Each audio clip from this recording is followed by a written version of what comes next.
नमस्कार मित्रांनो, लग्नाची बेडी या येणाऱ्या काही भागामध्ये जबरदस्त असा ट्विस्ट आला असून त्यामध्ये आपण असे बघणार आहोत की सिंधू ही आपल्या बाळाचा जो काही गर्भ असतो तो मधूच्या पोटात असतो, म्हणून सिंधू ही मधूची खूप काळजी घेत असते. मात्र मधूला ती काही आवडत नसते.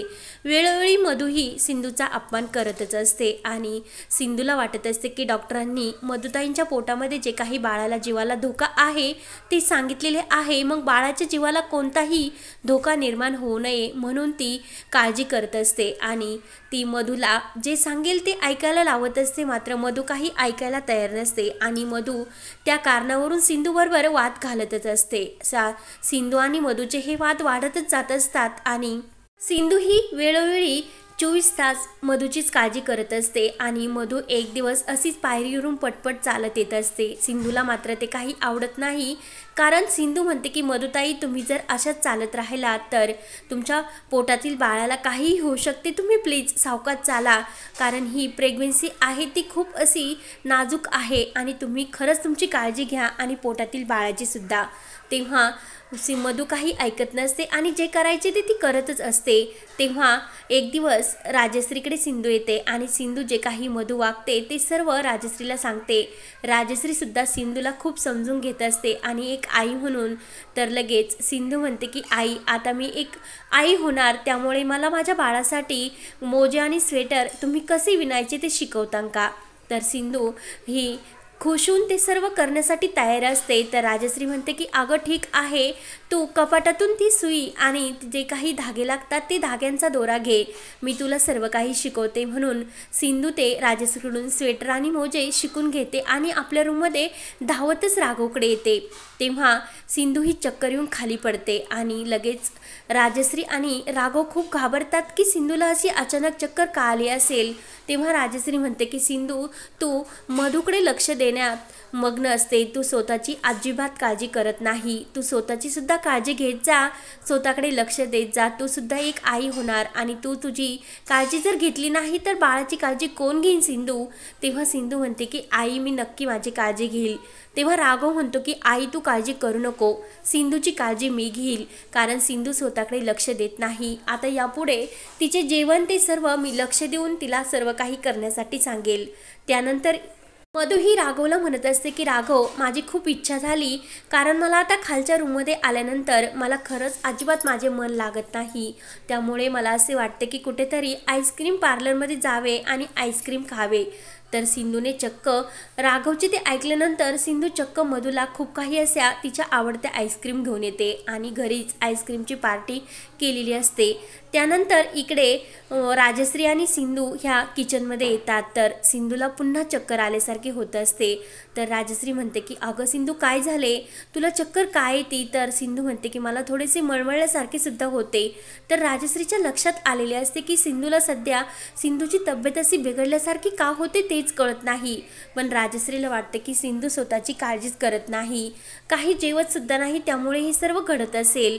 तेव्हा सिंधू राजश्रीला म्हणते की आई, मला इतक्यात अशा अनेक वेळा चक्कर येतात आणि काय झाले तेच मला समजत नाही आणि डोक्यामध्ये खरंच खूप दुखते. तर लगेच राजश्री म्हणते की सिंधू, काळजी करू नको, मी तुला हळदीचे दूध घेऊन येते. तेव्हा सिंधू म्हणते की नाही आई, मी गोळी घेईन, मला बरे वाटेल, तुम्ही काळजी करू नका आणि दूधसुद्धा घेऊन येऊ नका. तर राजश्री म्हणते की ठीक आहे सिंधू, आणि जर काही माझी गरज लागली तर मला आवाज दे, मी लगेच तुझ्या रूममध्ये येईल. त्यानंतर सिंधू राघवची वाट बघत असते आणि तिचे डोकेही खूप दुखत असते.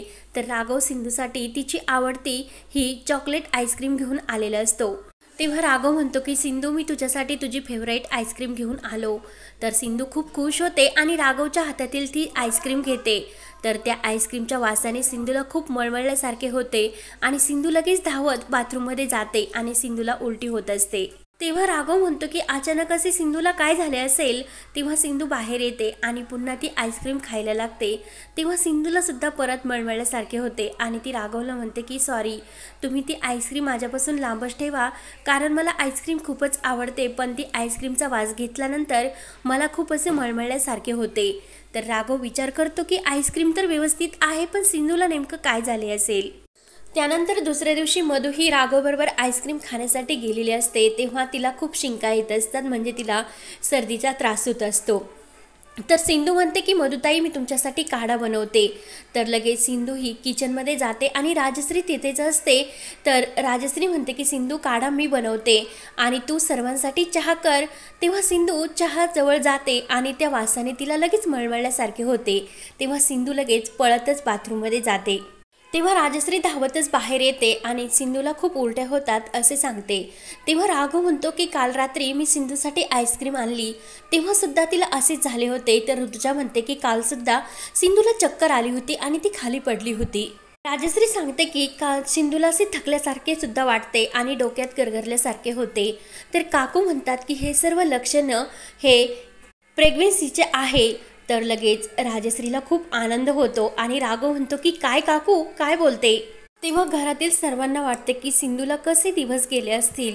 सर्वजण एकीकडे खुश असतात. पण जेव्हा सिंधूवर पुन्हा अशी वेळ येते की सिंधूला पुन्हा चक्कर येते तेव्हा राजश्री म्हणते की सिंधू हे जे काही लक्षणे आहे तर तुझ्या पोटामध्ये नक्की गर्भ तर नसेल ना. तेव्हा राघव म्हणतो की आई तू हे काय बोलतेस, डॉक्टरांनी जे काही सांगितले होते ते विसरलीस का. तर लगेच राजश्री म्हणत असते की पण हे लक्षणं काकू तुम्हाला माहिती आहे का प्रेग्नन्सीचेच आहे ना. तेव्हा काकू म्हणते की हो हे तर नक्की आहे की कित्येक अशा जे काही जगातील स्त्रिया आहे त्यांना डॉक्टरांनी असे सांगितल्यानंतर सुद्धा त्या आई झाल्या आणि सिंधूच्या बाबतीत सुद्धा तसेच घडले असणार म्हणून सर्वजण खूपच खुश असतात. तेव्हा सिंधू आपली पर्स घेऊन हॉस्पिटलला जायला निघलेली असते आणि तेवढ्यात परत सिंधूला चक्कर येते. तर राघव सिंधूला म्हणतो की सिंधू काय झाले तुला अशी चक्कर काय येते. तर राजश्री म्हणते की सिंधू मी तुला चहा करण्यासाठी लावला होता तेव्हा चहाच्या वासाने सुद्धा तुला उलटी झाल्यासारखे झाले ना. तेव्हा सिंधू हो बोलते. राघव विचारते की सिंधू तुला अजून काही त्रास होतो का. तर सिंधू म्हणते की तुम्ही सर्वजण माझ्याकडे असे का बघता की तुम्हाला असे वाटले की मी पुन्हा दोनदा प्रेग्नेंट आहे. तेव्हा सिंधू म्हणते की काकू ज्या गोष्टी नशिबात नाही त्या मिळत नसतात मग त्या गोष्टीचा विचार करून काय उपयोग आणि डॉक्टरांनी मला सांगितले आहे ना ही गोष्ट तुझ्या नशिबात नाही मग त्या गोष्टीचा विचार करून खरंच काय उपयोग. तेव्हा राजश्री म्हणते की सिंधू तू सुद्धा एक डॉक्टर आहे आणि डॉक्टरांचे म्हणणे हे कधीतरी खोटे होऊ शकतेस ना आणि कधी कधी चमत्कार तर होऊ शकतो ना. तर सिंधू म्हणते की नाही आई या केसमध्ये खरंच कोणताही चमत्कार नाही होणार. सिंधू म्हणते की नाही यावेळेस खरंच माझ्याकडून कोणत्याही अपेक्षा ठेवू नका कारण अपेक्षा ठेवल्या तर त्या भंग पावतात हे मला चांगले घडलेले आहे. तर माई म्हणतात की सिंधू तू तर एक स्वतः डॉक्टर आहे मग एकदा तू चेकअप करून घे. तेव्हा राघव सुद्धा सिंधूला आग्रह करतो की माई जे सांगतात ते बरोबर आहे तू एकदा चेकअप करून घे. तेव्हा काकू घरातील राजश्री काकू ह्या सर्वजण खूपच खुश झालेले असतात आणि राघव सुद्धा. तेव्हा सिंधू म्हणते की ठीक आहे तुमचा इतक्यांचा इतकाच आग्रह आहे तर मी एकदा टेस्ट करून घेते. तर राजश्री देवाला हात जोडते आणि देवाला म्हणते की एक दिवस खरंच हे रिपोर्ट खरंच पॉझिटिव्ह येऊन दे. तेव्हा मात्र मधूचा खूपच जळफळाट होत असतो आणि ती मनात म्हणत असते की ही सिंधू जर परत प्रेग्नेंट राहिली तर घरातील सर्वजण तिला पुन्हा डोक्यावर घेऊन नाचतील. तेव्हा मधू मुद्दाम शिंकण्याचे नाटक करत असते. तर लगेच ऋतुजा म्हणते की अगं मधू हे काय करतेस आणि जेव्हा अशी शिंक आली तर अपशकुन होतात. तर लगेच मधू ही शिंकतच असते. तर काकू म्हणते 2 शिंक जर एकाच वेळी आला तर ते शुभ सुद्धा होऊ शकते. तेव्हा सर्वांच्या आग्रहानंतर सिंधू हॉस्पिटलला येते आणि आपले युरिन टेस्ट ती करते. तेव्हा राघव लगेच सिंधूला कॉल करतो की सिंधू काय झाले ही पॉझिटिव्ह. एवढ्यात एक छोटीशी मुलगी येते आणि सिंधूला धक्का लागल्यामुळे सिंधूच्या हातातील ती टेस्टची कांडी खाली पडते. तेव्हा सिंधू म्हणते की राघव सर 1 मिनिट मी 2दाच टेस्ट करते आणि मग तुम्हाला जो काही रिझल्ट आहे तो सांगते. तेव्हा सिंधूचे सुद्धा रिपोर्ट हे पॉझिटिव्ह आलेले असतात आणि घरात सर्वांना सुद्धा खूप आनंद झालेला असतो.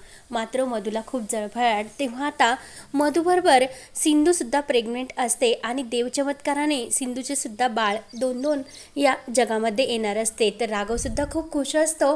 तर पुढे काय होणार हे पाहण्यासाठी आपल्या चॅनलला नक्की सबस्क्राईब करा. धन्यवाद.